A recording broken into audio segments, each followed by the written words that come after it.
I discovered I could smell cancer as a child. My relative is still alive and kicking, so no sad stuff. However, when I was young, I would spend nearly every week with her. She was just very sweet and doted on me a lot, which was a stark contrast to my tumultuous home life. So I loved staying with her. When I was around maybe like 6 to 8, I went to her house after going on vacation, and she smelled so bad. As a child, just being a child, I was honest. She seemed hurt and took a shower, but the smell didn't leave. I hate to admit it, but I was so upset as a kid about the smell that I didn't want her to cook for me. The smell was just too much, and I have germophobic tendencies. In my child mind, the smell would get near my food and I had a meltdown over it, which was probably really shitty to be on the receiving end of in retrospect. A few weeks later, I was back and the smell was still there. I was relentless.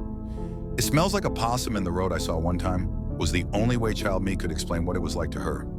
At some point, I think she either began to get worried and decided to go to the doctor, or just went for another reason. Thank gods she did. Turns out she had melanoma. She had a procedure to remove the patches and made a full recovery, and after that, out of curiosity, she asked me if the smell was still there.